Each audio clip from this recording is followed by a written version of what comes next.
Thank you very much, and welcome to all of our attendees this evening. We get to start off with one of our fun showcases. And this evening it's the TMS Quiz Bowl team. So, Dr. Powell, I'll let you start things off. Thank you. Good evening, everyone. And thank you for giving us this opportunity to showcase our TMS Quiz Bowl team. This is some of our members. This group represents part of a larger group that has competed for the past 2 years. Although, as you'll hear, we have a small group of pioneers who started this activity back when they were students at Stillman School.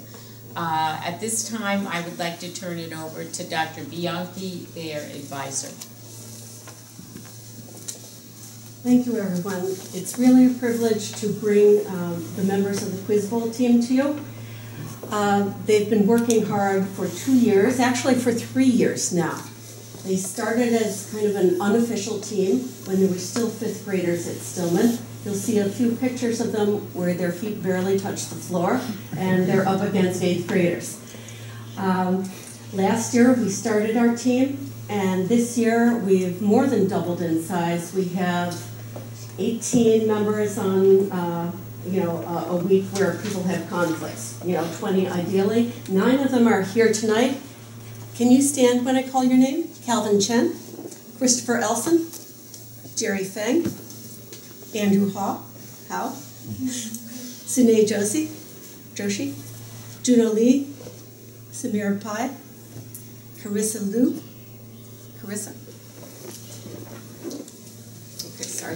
and Emily, and Alex Susara. Okay, I'm sorry. Okay. We put together a little PowerPoint, and I'll just be here at the opening of the PowerPoint. After that, the boys will take charge, and I'll just be turning the slides over. Oh, good. Quiz Bowl is really somewhat like many trivia games you might have seen, except 2 teams go head-to-head in order to answer questions that have far-ranging kind of field.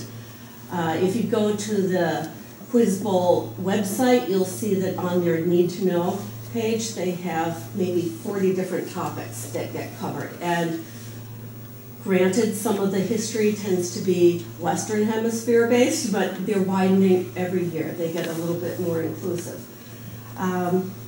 At this point, I will bring up Andrew Hao. He's one of the 5 pioneer students who helped to start this when he was just in 5th grade. And Andrew, maybe we should pause for a minute to give credit to the parents. Mr. Hao, Mr. Chen, Mr. Feng, and Mr. Joshi. Yeah, okay. Both parents, actually, I said their dad's name because they tend to be the first ones at the Quiz Bowl events. But mom's there too, and very often siblings are there in support of their older children. Okay, so at this point, I'm going to let Andrew start to tell you about the early history of the Quiz Bowl when he was just in 5th grade. It's right there. Hello. So our first year, 2012-2013 school year, we had 5 of us from Stillman School. We decided to start this little Quiz Bowl thing because we were kind of interested in it.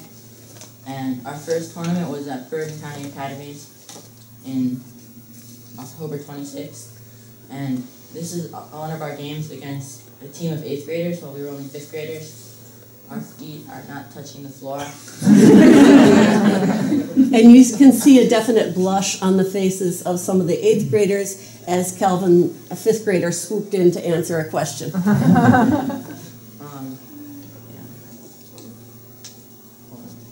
It's the left-hand one, so. It's on the left side.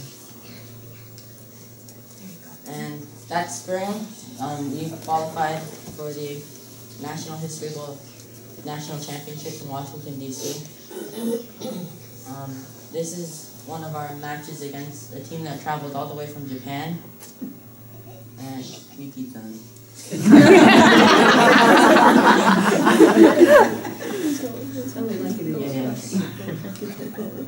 And this last school year was our first year as an official club at TMS. We were very excited to have David Madden, a 19th-day Jeopardy champion that was born and raised in Bergen County and lived in Tenafly. He came over here and talked with us for a little bit, and that's us. And his mother's a TMS graduate. And that year, the five of us that I was talking about earlier, we won a tournament in Wilmington, Delaware. The regional tournament that qualified them for nationals. And this year was our first one. This year was the one that our first one was in 5th grade. And we have grown a lot, from 5 to, I think, 18 in that picture. And our A team... Some were getting soda. Yeah. Our A team have qualified for the national tournament in that order.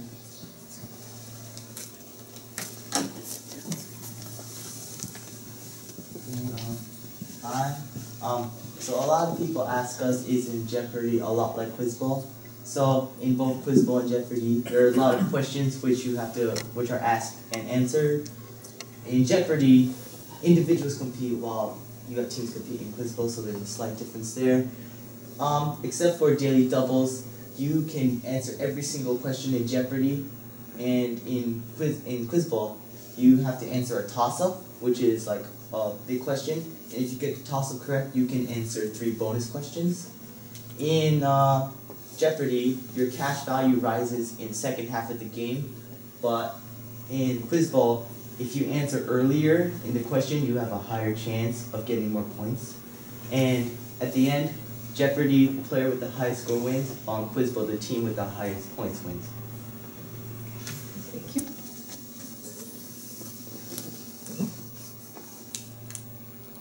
Samir?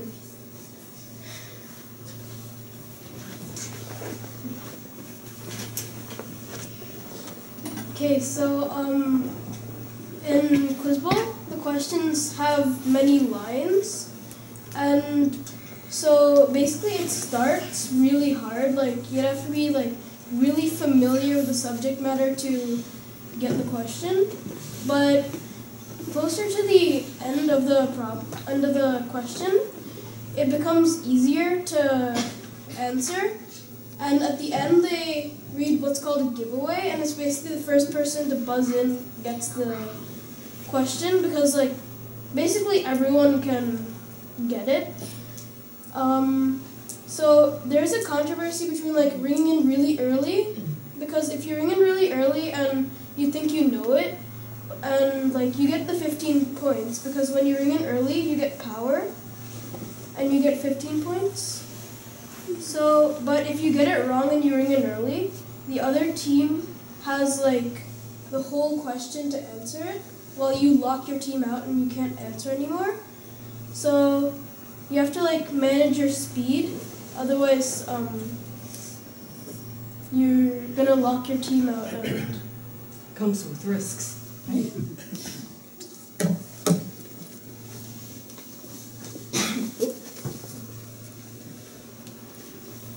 Yeah, thank you.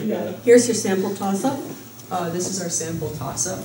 The first month of ancient Egypt's calendar was named for this god, who was considered master of time and who was said to have healed the eye of Horus after the latter's fight with Set. This god weighs the hearts of dead men against the feather of truth. He is usually depicted with the head of an ibis or baboon. For 10 points, name this Egyptian god of wisdom and writing, whom the Greeks identified with Hermes. Anyone? The next one. And the So the answer was Thoth. So you can start reading the follow-up questions. So these are the follow-up questions, which are also called the bonus questions that you would get if you got the answer right. So number 1, in an Egyptian myth about the beginning of time, describe how Thoth was created. Number 2, the Egyptian goddess of wisdom was said to be the wife of Thoth. Number 3, name one of the books that Thoth was supposed to have written. So you only get 10 points for those? Yeah, you can get 10 points at most for each of these, and they would go in sequential order. The answers are, as the god of writing, he had the power of written language, so he was able to create himself. Number 2, Seshet was the wife of Thoth. And number 3, the Book of the Dead was a book that supposedly his followers wrote. No problem.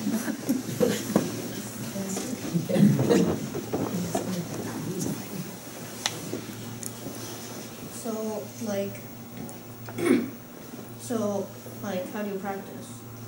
Well, one of the most common strategies are divide and conquer, which is pretty much everyone specializes in one thing. Like on our team, I specialize in history, Andrew's like miscellaneous, and Samir's science, and Sinead's math.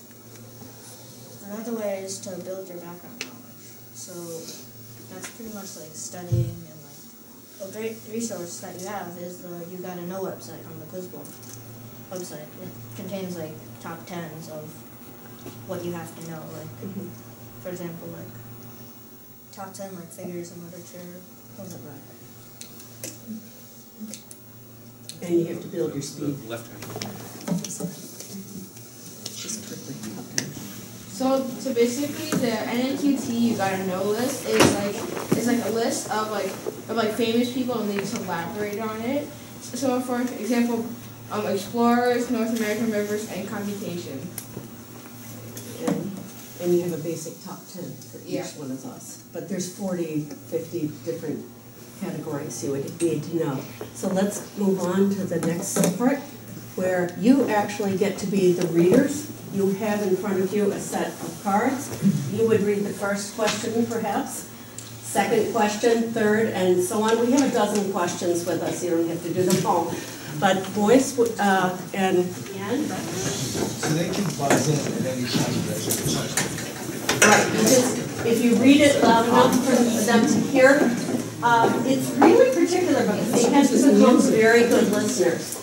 They ricochet from being chattery beforehand to being very intense listeners when it really matters.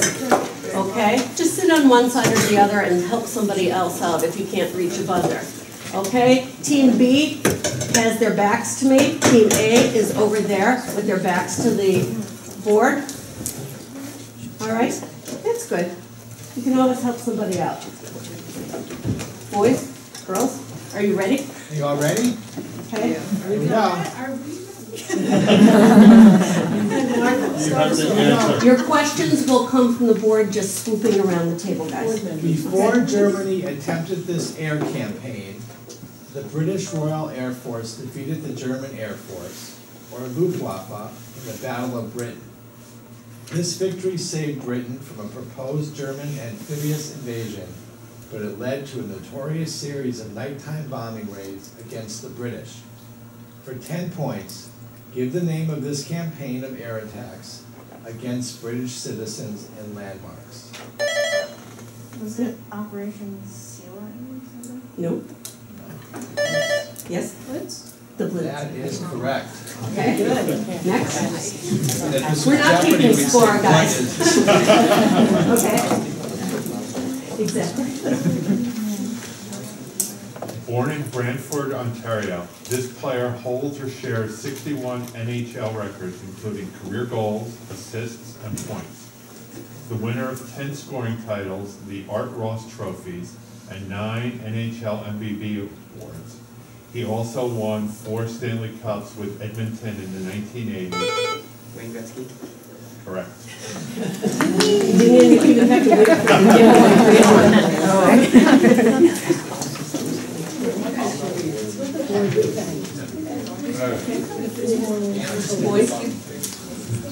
All right. First shown in 1931, this painting is probably the most famous of all surrealist paintings.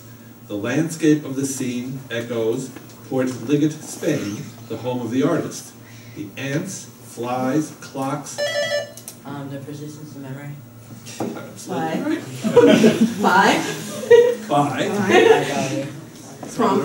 We would have to say prompt. Good. You actually sounded like Lord Frank. He was my hero back in the 60s. Okay. Should I say the subject? You don't have to say the topic. They should be able. So this opera was intended to commemorate the opening of the Suez Canal, but it was finished late and instead premiered at the opening of the Cairo Opera House. It is named after its title character, an Ethiopian princess. Aida. Hmm. Do you have these papers too?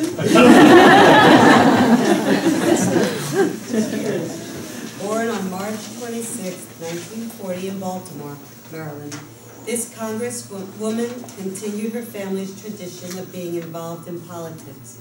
Her father served in Congress and was also the mayor of Baltimore for 12 years.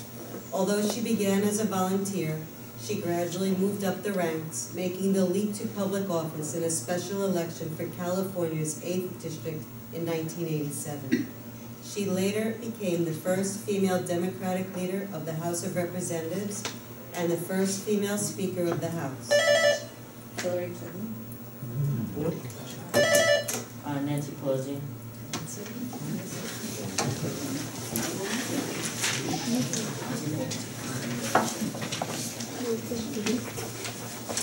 Okay.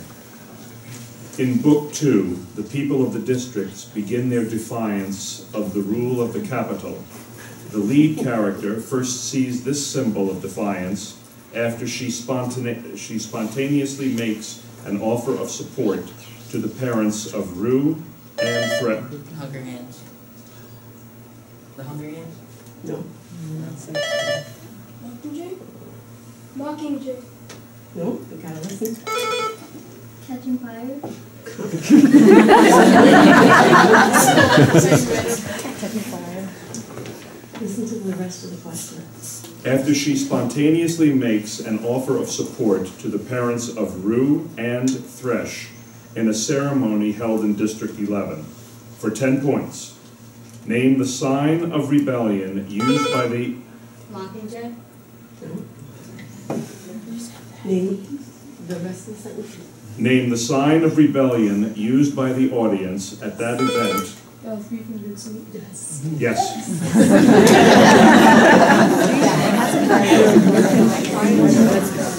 The danger of bringing in too soon, you know tons about a topic, but not hit it exactly right. One more? Okay. Okay. This is a collection of sharps or flats that appears at the beginning of a work and on each subsequent line of music. That is correct. Very good. The next one.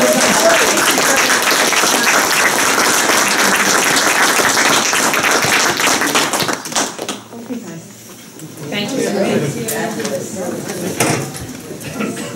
you.